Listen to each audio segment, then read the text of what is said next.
जय शिव शंकर। प्यारे भक्तों, आज हम आपको बताएंगे इस वीडियो के माध्यम से कि भगवान शिव जो हमारे आराध्य हैं, उनकी पूजा में कौन सा पुष्प को निषेध माना गया है। तो प्यारे भक्तों, आपसे निवेदन है मेरा कि इस वीडियो को अंत तक देखें और साथ ही में सब्सक्राइब और लाइक भी करें, ताकि आप तक हम धार्मिक से जुड़ी हुई कुछ रहस्यपूर्ण बातों को साझा कर सकें। तो वो कौन सा पुष्प है जो भगवान शिव की पूजा में निषेध माना गया है और क्यों माना गया है, आइए चर्चा करते हैं।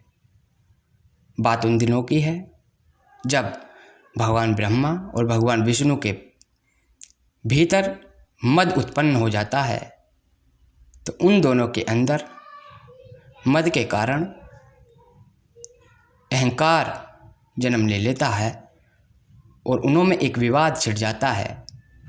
भगवान ब्रह्मा जी कहते हैं कि मैं बड़ा हूँ, उधर भगवान विष्णु कहते हैं कि मैं बड़ा हूँ। जब उन दोनों में ये विवाद छिड़ जाता है, जो हमारे आराध्य भगवान शिव हैं, उसी समय एक स्तंभ को प्रकट करते हैं और उस स्तंभ को प्रकट करने के बाद आकाशवाणी होती है कि जो भी इस स्तंभ का अंत का पार पालेगा वही विजय और बड़ा माना जाएगा। उसके तत्पश्चात भगवान ब्रह्मा ऊपर की ओर, भगवान विष्णु नीचे की ओर खोज में चल पड़ते हैं। जब भगवान विष्णु को उस स्तंभ का अंत का पता नहीं चलता, तो वो आराध्य भगवान शिव की ध्यानस्थ होकर बैठ जाते हैं, उनकी स्तुति में लग जाते हैं। उधर भगवान ब्रह्मा जी ऊपर जाते जाते जब उनको उस स्तंभ का अंत का पता नहीं चलता, तो उन्हें एक पुष्प का पौधा दिखाई देता है जिसका नाम है केतकी। जी हाँ, केतकी। उन्होंने कहा केतकी पुष्प से, क्या आप इस स्तंभ के बारे में जानते हो? केतकी पुष्प बोले ब्रह्मा जी से कि प्रभु, मैं इसके बारे में कुछ नहीं जानता।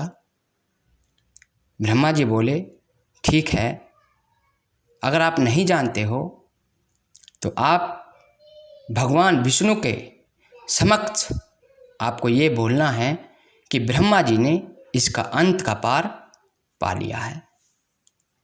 उसी समय भगवान ब्रह्मा जी ने भगवान विष्णु को प्रकट किया स्तुति द्वारा।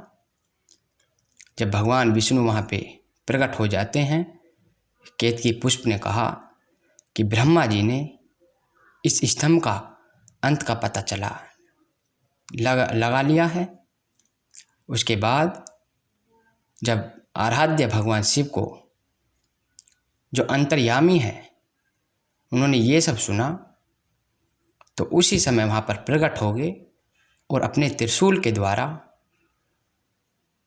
ब्रह्मा जी का पंचमुख काट दिया और उधर केतकी पुष्प को श्राप दे दिया कि आज के बाद तू मेरी पूजा में शामिल नहीं होगा। उधर भगवान ब्रह्मा स्तुति करने लगे। स्तुति करने के बाद भगवान दयालु, भगवान शंभु उन पर प्रसन्न हो जाते हैं और उनको संसार का रचयिता बना देते हैं। उधर केतकी पुष्प ने कहा कि प्रभु, मैं गुनहगार हूँ, प्रभु मैं आपके शरणागत हूँ, आप शरणागत वत्सल हैं, आप दयालु हो, मेरा कल्याण करो। तब भगवान शिव बोले ठीक है, ऐसा ही होगा। पर आपको कुछ समय विलंब होगा। जब पार्वती का अवतार होगा तो वो मुझे पाने के लिए मेरी आराधना करेंगी, और जब उनके पास कोई पुष्प नहीं रहेगा तब पुष्प न होने के कारण वो आपके पुष्प को मेरी पूजा में शामिल करेंगी। वो दिन भाद्रपद माह की शुक्ल पक्ष की तृतीया का दिन होगा। इस दिन को हरतालिका तीज के नाम से भी जाना जाता है। तो प्यारे भक्तों, आपने ये जाना इस वीडियो के माध्यम से कि केतकी पुष्प को क्यों निषेध माना गया, कैसे श्राप मिला, और कैसे ब्रह्मा जी का पंचमुख भगवान शिव के त्रिशूल द्वारा काटा गया, और उधर भगवान विष्णु को पालनकर्ता को पालन करने का आदेश दिया। सभी भगवान विष्णु और भगवान ब्रह्मा जी अपने अपने स्थान को लौट गए, और केतकी पुष्प को भी एक साप मुख से होने का वरदान मिला।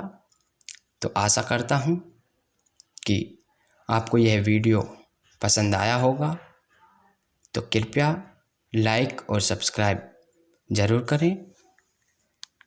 जय शिव शंकर।